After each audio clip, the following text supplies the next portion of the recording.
Thank you very much, Madam Chair and Madam Speaker. San Diego County is the home to over 230,000 veterans. Each year, thousands of service members exit the military and choose to stay in San Diego. It's one of my greatest priorities in Congress to support those in the armed forces transitioning back into civilian life. But transition can be tougher for some people than for others. Many veterans struggle with mental health conditions like post-traumatic stress or traumatic brain injury, and they may turn to alcohol or drugs to deal with these mental health issues. Studies have shown that the top two risk factors to becoming homeless are mental health issues and substance use disorders.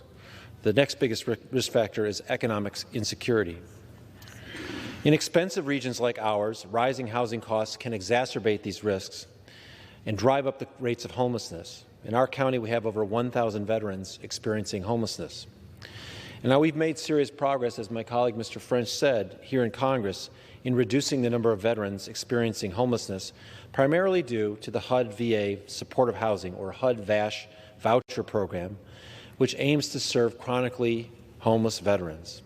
HUD-VASH recognizes housing first as the best way to end homelessness and couples rental assistance with case management services from the VA.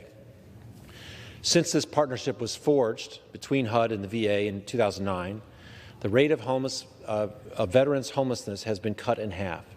HUD-VASH works, and I've spent the past several years supporting the program and looking for ways to improve it. One of those ways to improve this program is to expand eligibility for those who don't have access to the program.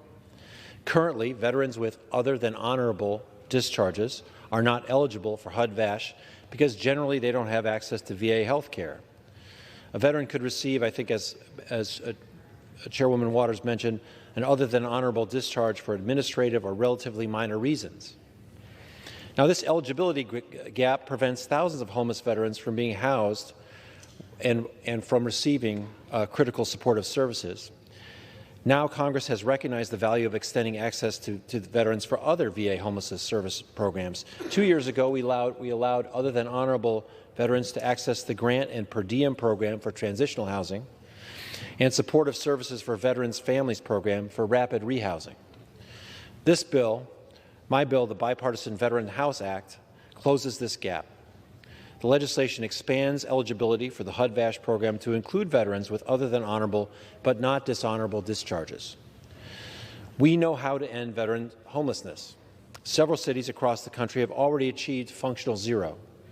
HUD-VASH is one of the most vital tools we have to accomplish this goal, and we must make sure more homeless veterans have access to this resource. This bill will see that at least 1,300 additional veterans are eventually served by HUD-VASH, and we'll stop more homeless veterans from falling through the cracks.